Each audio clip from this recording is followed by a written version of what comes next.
വളരെയധികം സന്തോഷത്തോടും അഭിമാനത്തോടും കൂടിയാണ് ഈ വേദിയിൽ, പ്രത്യേകിച്ച് ഈ ഇൻഡോർ സ്റ്റേഡിയത്തിൽ രാജീവ് ഗാന്ധി സ്പോർട്സ് സെൻ്ററിൽ ഞാൻ നിൽക്കുന്നത്.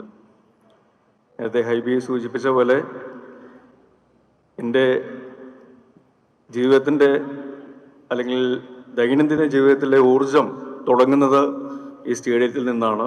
ഇവിടുത്തെ ബാഡ്മിൻ്റൺ കളിയിൽ നിന്നും അല്ലെങ്കിൽ ബാസ്കറ്റ്ബോൾ ഗെയിമുകളിൽ നിന്നും തുടങ്ങി ആ ഊർജം പകൽ മുഴുവനും അല്ലെങ്കിൽ രാത്രി വരെയും ഷൂട്ടിങ്ങുകൾക്കും മറ്റു കാര്യങ്ങൾക്കുമൊക്കെ ആയിട്ട് വരുമ്പോൾ അതേ വേദിയിൽ നിന്ന് അതേ സ്ഥലത്ത് തന്നെ പുതിയ നിയുക്ത മുഖ്യമന്ത്രിക്ക് ഒരു വരവേൽപ്പ് അല്ലെങ്കിൽ സ്വീകരണം നൽകുമ്പോൾ കൊച്ചിക്കാരോടൊപ്പം മലയാളികളോടൊപ്പം ഞാനും സന്തോഷിക്കുന്നു, അഭിമാനിക്കുന്നു.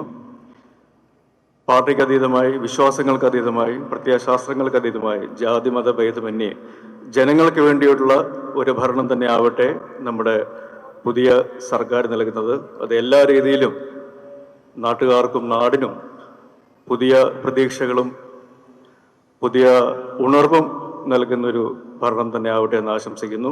ഒരിക്കൽ കൂടി ഒരു എളിയ കലാകാരൻ എന്നുള്ള നിലയിലും കേരളത്തിലൊരു പൗരൻ എന്നുള്ള നിലയിലും ഈ സർക്കാരിനും നമ്മുടെ നിയുക്ത മുഖ്യമന്ത്രിക്കും എല്ലാവിധ ഭാവങ്ങളും നേരുന്നു. നന്ദി, നമസ്കാരം ചെയ്യുന്നു.